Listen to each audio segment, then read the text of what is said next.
Hi friends, welcome back to Jaya's Recipes. അപ്പോൾ ഇന്ന് ഞാൻ നല്ല തട്ടുകടയിലൊക്കെ കിട്ടുന്ന നാടൻ ഒരു സെറ്റ് ദോശയാണ്. അതിൻ്റെ കൂടെ നല്ലൊരു ചമ്മന്തിയും കാണിക്കുന്നുണ്ട്. അപ്പോൾ നമുക്ക് നോക്കാം ഇത് എങ്ങനെയാണ് ഉണ്ടാക്കുന്നതെന്ന്. അപ്പോൾ നോക്കൂ, നല്ല സോഫ്റ്റ് ആയിട്ടുള്ള നല്ല സെറ്റ് ദോശ നല്ല പെർഫെക്റ്റ് ആയിട്ട് തന്നെ കിട്ടിയിട്ടുണ്ട്.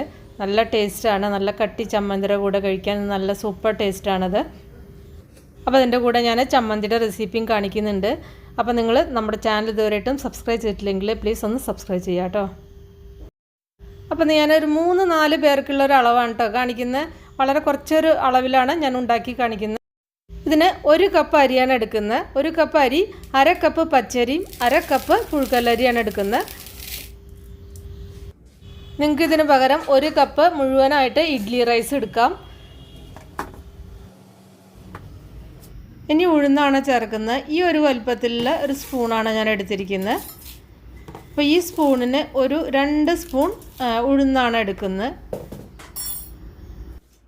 ഇതിലേക്ക് ഒരു 1/4 ടീസ്പൂൺ ഉലുവ കൂടി ചേർത്തിട്ട് ഇത് നന്നായിട്ട് കഴുകിയിട്ട് വെള്ളം ഒഴിച്ചിട്ട് ഒരു 5 മണിക്കൂർ കുതിർത്താൻ വെക്കണം.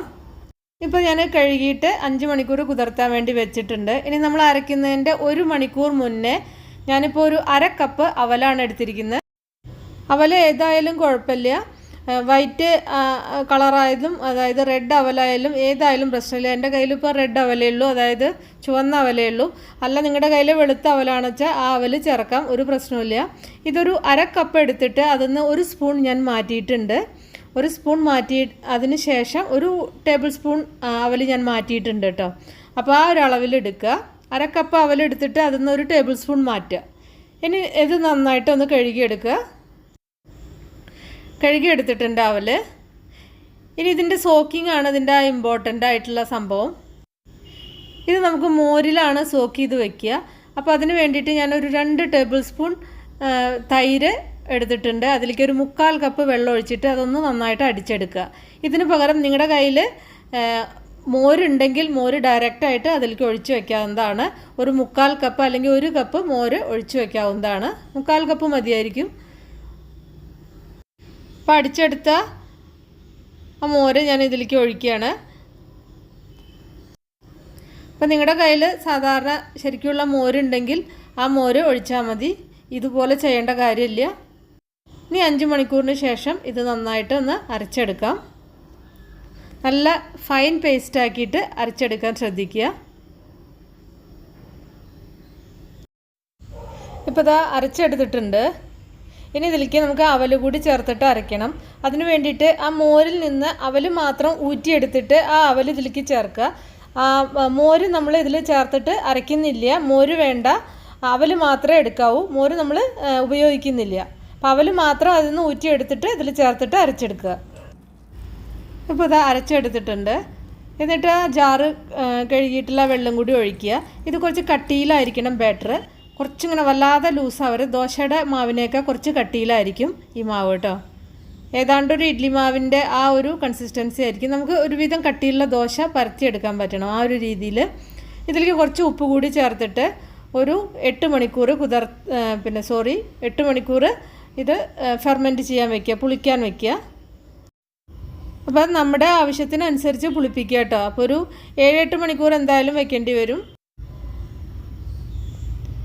ഇപ്പോൾ ഇതാ മാവ് പാകത്തിന് പുളിച്ച് വന്നിട്ടുണ്ട്. അധികമൊന്നും ആയിട്ടില്ല, കറക്റ്റായിട്ട് വന്നിട്ടുണ്ട്. അപ്പോൾ നിങ്ങൾ താമസിക്കുന്ന സ്ഥലത്തെ ടെമ്പറേച്ചറിനനുസരിച്ച് കുറച്ച് വ്യത്യാസമൊക്കെ ഉണ്ടാവും. ഇപ്പോൾ ഇതാ ദോശക്കല്ല് ചൂടായി വന്നിട്ടുണ്ട്. ഇനി ഇതിലേക്ക് ഓരോ തവി ഒഴിച്ചു കൊടുത്തിട്ട് നല്ല കട്ടിയിലുള്ള ദോശ ഉണ്ടാക്കുക. ഇത് പരത്തുമ്പോൾ നല്ല കട്ടിയിൽ ചെറുതായിട്ടൊന്ന് പരത്താൻ മാത്രമേ പാടുള്ളൂ. അപ്പോൾ ഇതിന് മീതെ അങ്ങനെ ഹോൾസ് വരുമ്പോൾ ഫ്ലെയിം ഒന്ന് കുറച്ച് വെച്ചിട്ട് ഒന്ന് അടച്ചു വയ്ക്കുക. വന്നതിന് ശേഷം മാത്രമേ അടച്ചു വയ്ക്കാവൂ. ഒരു 1-2 മിനിറ്റ് മാത്രം അടച്ചു വെച്ചാൽ മതി. അത് കഴിഞ്ഞിട്ട് അതിൻ്റെ മീതെ ഭാഗം ഒന്ന് ഡ്രൈ ആയി വരുമ്പോൾ അടപ്പ് മാറ്റിയതിൻ്റെ ശേഷം കേട്ടോ, ഡ്രൈ ആയി വരുമ്പോൾ നല്ലെണ്ണയോ അല്ലെങ്കിൽ നെയ്യോ എന്താണ് നമുക്ക് വേണ്ടത് വെച്ചാൽ അതൊന്ന് ഒഴിച്ചു കൊടുക്കുക ആവശ്യത്തിന്. അപ്പോൾ ഒന്ന് മീതെ ഭാഗം ഒന്ന് ഡ്രൈ ആയതിൻ്റെ ശേഷം മാത്രം ഒന്ന് മറിച്ചിടുക. എന്നാൽ വല്ലാതെ ആവും, അല്ലെങ്കിൽ നമുക്കത് വല്ലാതെ അങ്ങനെ സോഫ്റ്റ് ആയിരിക്കും. അതുകൊണ്ടാണ് പൊട്ടി പോവാതിരിക്കാനാണ് ഞാൻ അങ്ങനെ പറയുന്നത്. നല്ല സോഫ്റ്റ് ആയിട്ടുള്ളൊരു ദോശയായിരിക്കും. ഇപ്പോൾ കണ്ടോ, നല്ല സോഫ്റ്റ് ആയിട്ടുള്ള ദോശയാണത്. നിങ്ങൾ ഇരുമ്പിൻ്റെ കല്ലാണ് ഉപയോഗിക്കുന്നതെങ്കിൽ കുറച്ച് വേണമെങ്കിൽ ബട്ടർ ഒന്ന് ഇതേപോലെ തൂവി കൊടുത്തു കഴിഞ്ഞാൽ ദോശ ഉണ്ടാക്കുമ്പോൾ ഒട്ടും ഒട്ടിപ്പിടിക്കില്ല. സോൾട്ടഡ് ബട്ടർ ആണെങ്കിൽ കൂടുതൽ നല്ലത്. നല്ലെണ്ണ ഒഴിച്ചാലും ഒട്ടിപ്പിടിക്കില്ല. പക്ഷേ നല്ലെണ്ണയൊക്കെ കുറച്ചും കൂടി അത് ഈസി ആയിട്ട് ഉണ്ടാക്കാൻ പറ്റും കുറച്ച് ബട്ടർ തൂവി കൊടുത്തു കഴിഞ്ഞാൽ. അപ്പോൾ ഇങ്ങനെ എല്ലാ ദോശയും ഉണ്ടാക്കിയെടുക്കുക. അപ്പോൾ നിങ്ങൾക്ക് കുറച്ച് ഇങ്ങനെ ചെറുതായിട്ടൊന്ന് ഇങ്ങനെ കുറച്ചും കൂടി മൊരിച്ചെടുക്കണമെങ്കിൽ അത് കുറച്ച് നേരം ഒന്ന് കുക്ക് ചെയ്ത് കഴിഞ്ഞാൽ ഒന്നും കൂടി നന്നായിട്ട് മൊരിച്ചെടുക്കാൻ പറ്റും. ഇതൊക്കെ ഞാൻ വളരെ നല്ല സോഫ്റ്റ് ആയിട്ടുള്ള ദോശയായിട്ടാണ് ഉണ്ടാക്കിയെടുത്തിരിക്കുന്നത്. ഇപ്പോൾ ഈ ഒരു അളവ് പ്രകാരം ഒരു 11 ഒരു 12 ദോശ വരെ നമുക്കിത് ഉണ്ടാക്കിയെടുക്കാവുന്നതാണ്. ഈ ഹോൾസ് വന്നതിന് ശേഷം മാത്രമേ കേട്ടോ അടച്ചു വയ്ക്കാൻ പാടുള്ളൂ. നിങ്ങൾക്ക് കുറച്ച് കൂടുതൽ നേരം ഒന്ന് കുക്ക് ചെയ്യണമെങ്കിൽ കുറച്ചും കൂടി നേരം ഒന്ന് വേവിച്ച് കഴിഞ്ഞാൽ ഇതേപോലെ ഒന്ന് കുറച്ചും കൂടി ബ്രൗണൊക്കെ ആയിട്ട് കിട്ടും. അപ്പോൾ ഇത് എല്ലാ ദോശയും ഉണ്ടാക്കിയെടുത്തിട്ടുണ്ട്. എല്ലാം നല്ല സൂപ്പറായിട്ട് വന്നിട്ടുണ്ട്. ഇത് നല്ല കട്ടി ചമ്മന്തിയുടെ കൂടെ നല്ല സൂപ്പർ ടേസ്റ്റാണത്. അപ്പം ഇനി ഞാൻ ചമ്മന്തി ഉണ്ടാക്കുന്നതും കൂടി ഒന്ന് കാണിച്ചു തരാം. ഇതിനിപ്പോൾ ഈ ഒരു ചമ്മന്തി തന്നെ വേണമെന്നില്ല. നമ്മൾ സാധാരണ ഉണ്ടാക്കുന്ന കോക്കനട്ട് ചട്നിയോ ഉള്ളി ചമ്മന്തിയോ ഏതായാലും നമുക്കിതിൻ്റെ കൂടെ കഴിക്കാവുന്നതാണ്. ഞാനിപ്പോൾ ഇന്ന് ഇതിൻ്റെ കൂടെ ഈ ഒരു ചമ്മന്തിയാണ് ഉണ്ടാക്കിയത്. അതാണ് ഇപ്പോൾ ഞാൻ കാണിക്കുന്നത്. അതിന് വേണ്ടിയിട്ട് മിക്സർ ജാർ എടുക്കുക. അതിലേക്ക് ഇതാ ഈ ഒരു മീഡിയം സൈസിലുള്ള സവാളയാണ് എടുത്തിരിക്കുന്നത്. സവാള ഒന്ന് മുറിച്ചിടുക.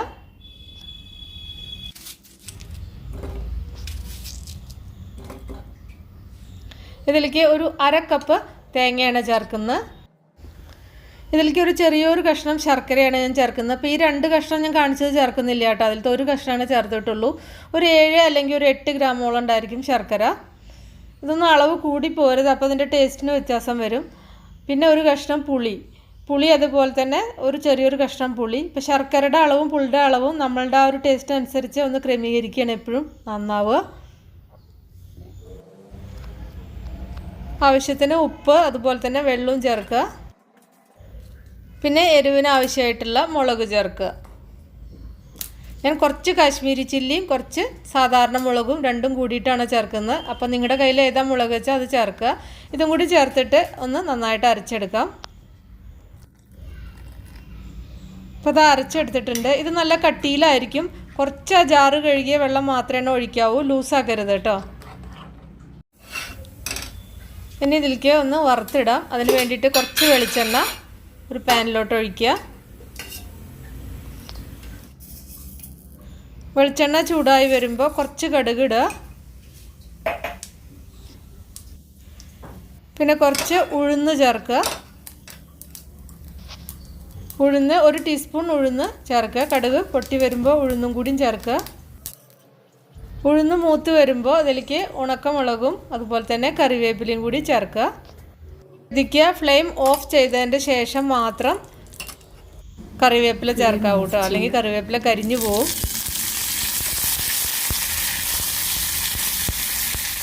ഇതാ ഈ ചട്നിയിലോട്ട് ഒഴിച്ചിട്ട് ഒരു 2 മിനിറ്റ് ഒന്ന് ചേർത്തിട്ട് അടച്ചു വയ്ക്കുക. നമ്മുടെ ചട്നി റെഡിയായി. ഈ ചട്നി ഇതിൻ്റെ കൂടെ നല്ല കോമ്പിനേഷനാണ്. ഇനി നിങ്ങൾക്ക് ഇതല്ല വേറെ ചട്നി വേണമെങ്കിൽ നിങ്ങൾ സാധാരണ ഉപയോഗിക്കുന്ന ഉള്ളി ചട്നിയോ നാളികേര ചട്നിയോ ഏതിൻ്റെ കൂടെ ഇത് നല്ല സൂപ്പർ കോമ്പിനേഷൻ തന്നെയാണ്. ഈ ചട്നി തന്നെ വേണമെന്നില്ല.